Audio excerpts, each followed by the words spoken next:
कृष्ण सुदामा की मित्रता की कहानी। कृष्ण सुदामा की मित्रता बहुत प्रचलित है। सुदामा गरीब ब्राह्मण थे। अपने बच्चों का पेट भर सके उतने भी सुदामा के पास पैसे नहीं थे। एक दिन सुदामा की पत्नी ने सुदामा से कहा, हम भले ही भूखे रहे लेकिन बच्चों का पेट तो भरना चाहिए ना। इतना बोलते बोलते उनकी आंखों से आंसू आ गए। सुदामा को बहुत दुख हुआ। उन्होंने कहा, क्या कर सकते हैं, किसी के पास मांगने थोड़ी जा सकते हैं।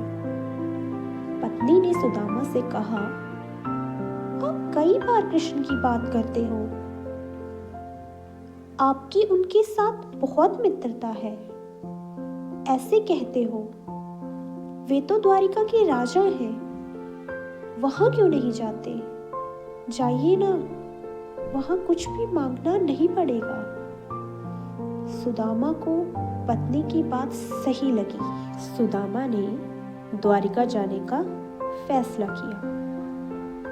पत्नी से कहा, ठीक है, मैं कृष्ण के पास जाऊंगा, लेकिन उसके बच्चों के लिए क्या लेकर जाऊं? यह सुदामा ने कहा। तो सुदामा की पत्नी ने कहा, अच्छा रुको, मैं अपनी पड़ोसी से कुछ मांग के लाती हूँ। थोड़ी देर बाद उसकी पत्नी आई और वो कुछ लेके आई। तो तभी उसने अपनी फटी हुई साड़ी का एक पल्लू फाड़ा और उसमें वो डाल दिया और सुदामा के हाथ में वो पोटली दे दी। सुदामा अब द्वारिका जाने के लिए निकल गए। जब वे द्वारिका पहुंचे तो उसे देखकर वह दंग रह गए। पूरी नगरी सोने की थी। लोग बहुत खुशी थे। सुदामा पूछते पूछते कृष्ण के महल तक पहुंचे। दरबार ने साधु जैसे लगने वाले सुदामा से पूछा, यहाँ क्या काम है? सुदामा ने जवाब दिया, मुझे कृष्ण से मिलना है, वह मेरे मित्र हैं।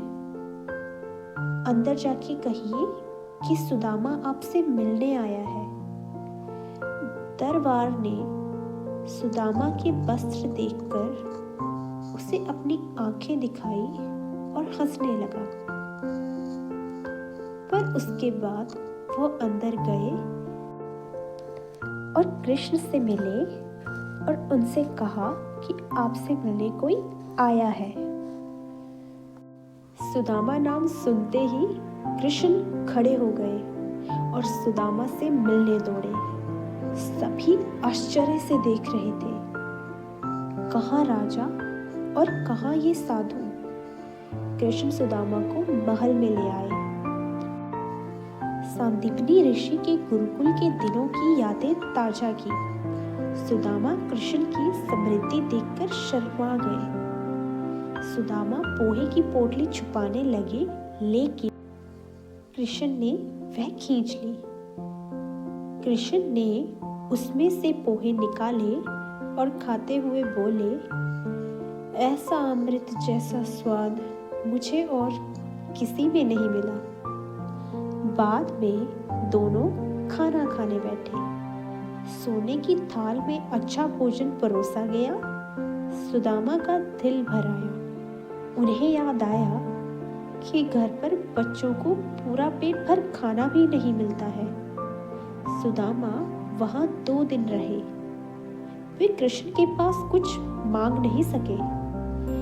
तीसरे दिन वापस घर जाने के लिए निकले। कृष्ण सुदामा के गले लगे और थोड़ी दूरी पर छोड़ने गए। घर जाते हुए सुदामा को विचार आया, घर पर तो पत्नी पूछेगी कि क्या लाए, तो क्या जवाब दूंगा। सुदामा घर पहुंचे, वहीं उन्हें अपनी झोपड़ी नजर ही नहीं आई। उतने में ही एक दूसरे घर में से उनकी पत्नी बाहर आई। उसने सुंदर कपड़े पहने थे। पत्नी ने सुदामा से कहा, देखा कृष्ण का प्रताप, हमारी गरीबी चली गई। कृष्ण ने हमारे सारे दुख दूर कर दिए। सुदामा को कृष्ण का प्रेम याद आया। उनकी आंखों में खुशी के आंसू आ गए और अंत में वह खुशी खुशी कृष्ण का नाम लेते हुए अपने परिवार के साथ रहने लगे। आज की कहानी यहीं ख़त्म होती है। अगर आपको मेरी कहानी पसंद आई हो, वीडियो को लाइक और चैनल को सब्सक्राइब ज़रूर करें। तब के लिए राधे राधे।